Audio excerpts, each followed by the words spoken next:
particular event that changed your life and changed the direction of your life?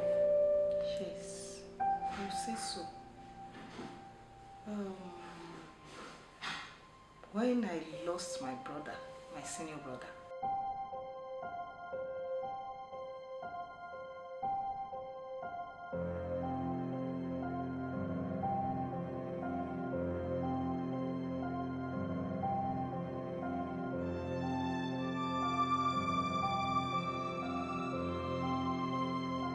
My late brother, Christopher Ido, Olojede, was my mother's firstborn, and he was a very gentle and caring brother. He loves everybody. But death took him away at a tender age in the year 1981, to be precise, April 15th, at Modakeke Osun crisis. It all started when the Ife people said Modakeke should not pay tax. We call it a shakole. And politics being what it was then, and I think it's still happening now, there was a political undertone at that time. So the leaders then, Baba Awolowo and some other groups, came to Ife, and my last mother's born was coming from school that very day, and it was on the, I think, 13th of April. 13th of April. And they learned there was crisis everywhere, so they left school. And on their coming out from school, they attended St. John's Grammar School in Ife, and that one is in the heart of Ife. And so he was coming back home with his brother. They now saw one of our father's friend, and he told him what was happening, and he decided to pick them. And when they got to the Palace Square, the man saw crowd and he had to park. When he parked, it was like, what was happening? These two, my brothers, they were inside the vehicle, and they could hear what they were saying from where the man parked, and they listed the names of people they wanted to kill. My father's name was in number 3 in the Modakeke. So this is how the two of them came out of the vehicle when they heard that their father would be killed the second day. So these boys had to run home and told my father that something is happening, that I should look for somewhere to go. Early in the morning, the second day, that was on the 14th, Baba took to Ilaorangun. When he got to Ilaorangun, my brother was at Ilaorangun, then he was working with my father. So Baba told my brother that there is crisis at home. And my brother said, immediately he just packed his load and came to Modakeke. And the funniest thing is that if you are till at that time, by 4 o'clock, you can't get a vehicle going to Osogbo. My brother had to enter a trailer that brought some loads to Ilaorangun. So he got home around 10 p.m. in the night. He got to Modakeke around 10 p.m. in the night. Early in the morning on the 15th, I heard that there was problem at Modakeke. I was then in school, Elisha. I took off to Ife. When I got there, to enter our street was a problem. Everywhere was tensed. I had to go and pass another place. When I got there, I couldn't see anything. To my father's house, I was just looking at smoke from our house. I had to run back and say, okay, let me go and check my sister in a nearby place, so Ele. I got there. When I got there, I did not see anybody at the Ojemi's place at that Ele. I saw one woman weeping. All her load were on the floor. I said, what is happening? Madam, what happened? She couldn't say anything. Not knowing that it was at that time they carried that about Jamie. That was the time they carried him and they took him to where they slaughtered people. So I didn't know that something has happened to me too. So somebody was now telling me that I should not go there, that I should not go back to where I was coming from. I said I was coming from there. He said no. So what I did, I now passed through the nursing school to Seventh-day Adventist to enter vehicle back to Elisha.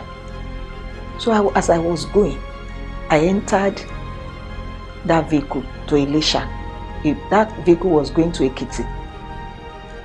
When I got to Fajuji Road, the man said he now saw somebody going to Ekiti straight.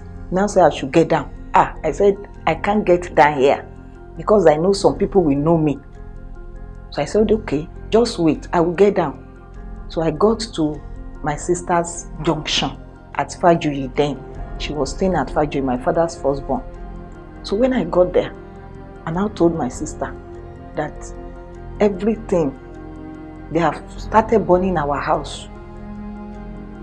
She now said, okay, go back. You will now go to Ila to go and meet our daddy, that he should not come home. She gave me money to go to Ila. It was the time of Easter. We were preparing for Easter. So I had the plan of going to Akure to my sister's place, my father's third born, to go and spend the holiday. But when she now told me to go, I went there. When I got there, I got to Ila. I couldn't locate where my father was. I went to the palace, because the then Oba was my father's friend. I went to the palace. So the king now asked one of his servants to take me to Baba's place. I got there very late. So I had to sleep with a friend so that I can board another vehicle early in the morning, because normally then we will enter early morning vehicle. But throughout the night, I couldn't sleep. I was just seeing that my brother. I was seeing him in my dream. What could have happened? So while I got to Elisha, my mind was not staying at all. I decided to go back to Modakeke to go and check this my brother, Ido. So one of my friends then, and was my brother's friend too, he now decided to pick me, to take me home. He took me to Modakeke. We entered our streets. We couldn't see anybody. We got to the boundary between Modakeke and Ife. They have barricaded the road, and the Modakeke people were there. When they saw me, they said, it's one of the Olojodes. Oh yeah, remove the barricade for her, let her go. But I couldn't pick what they were saying. So I wanted to go to our family house to go and check whether that is where all my family members were. So when I got to our family house too, there was no road. I said, what could have been happening here? So I now saw somebody now said, they have taken them to Ile Ekering, and that is our forefathers' compound. I said, my family members to Ile Ekering. I said, okay, and I decided to go back. I said, I will go back to Elisha that day. As I was going, where I passed, people were now saying I should not pass there again, that there are people there, I said, that is where I passed. So I now saw one woman. She was my father's contractor.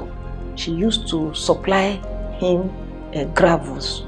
The woman now said, don't go to Lagiri. They are there. I said I left there now. Nobody was there. She said, Ibonawa Gboku Sibai. I couldn't connect it. I was asking. I couldn't ask her any question again. But the man that carried me, my brother's friend that carried me, we didn't talk. I didn't know that he had it too. So, and I said, so later we were just going. And I asked him, did you hear what that woman said? He said, yes, but we don't know who the person is. He now said, okay, let's go back to Elisha. Chibi, you said you'll be going to Akure tomorrow. As we were going, when we got to the post office, I said, please, Taye, I want to check my brother. I'm not satisfied. So he now turned back. Now said, let's go and pass through Road 7 inside the campus. As we were going, at Janako Estate on the road, I just saw my sister's vehicle from Akure coming out from that estate. My sister was there, my senior sister Taye was there. Then my sister from Akure was there, and her friend. They were going out. Immediately I saw that vehicle, OD 4188A. I said, that's my sister. Taye, park. And he parked. Immediately they saw me like this. He said, Luki, where are you going? Florence, where are you going? I said, I'm going back to Elisha. That Baba said I should go and check Brother. Baba did not send me, but I just decided that I would. But I told them, Baba said I should go and check him. So immediately he said, don't go. Shebi, you said you'll be going to Akure with me tomorrow. I said, yes. He said, okay, enter the vehicle and let's go. My sister, she told me that, okay, Taye, you can take her and go and let her carry her load from Elisha so that she will meet me here. And Taye now said, Florence, don't go. Who has died? Oh, that was the last thing I heard. I fainted.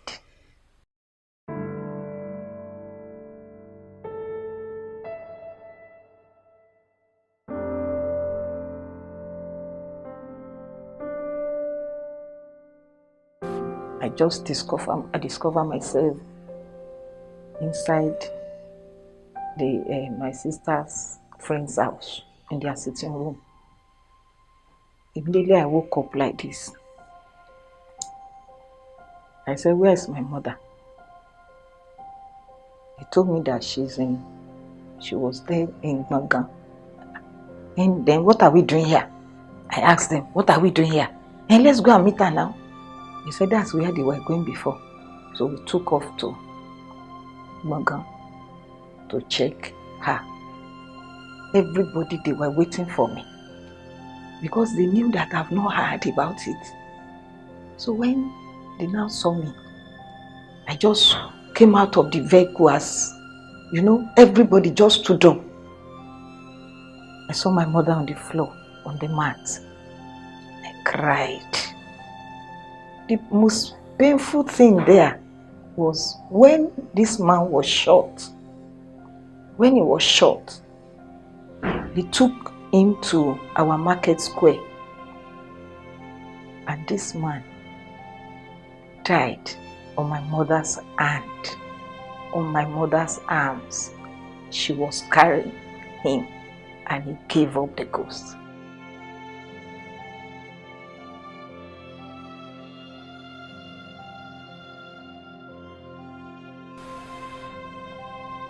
That pain was there, and it affected my mother for years because of that experience. So I decided that I will retaliate. But thank God for Jesus. Thank God for Jesus, who said he will revenge for us.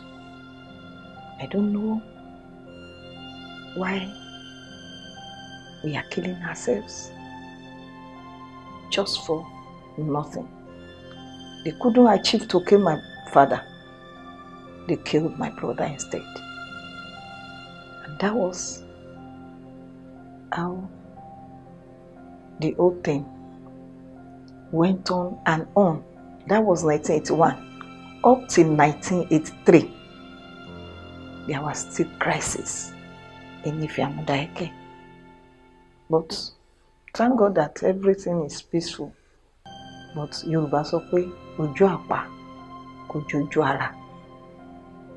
The mark has been there. That our father's house that time is still there today. Nothing done. But we thank God for Jesus, who gave us the grace that time to be what we are today. So what we couldn't do, the Lord has helped us to achieve. And I believe that maybe we'll see one day, by the grace of God.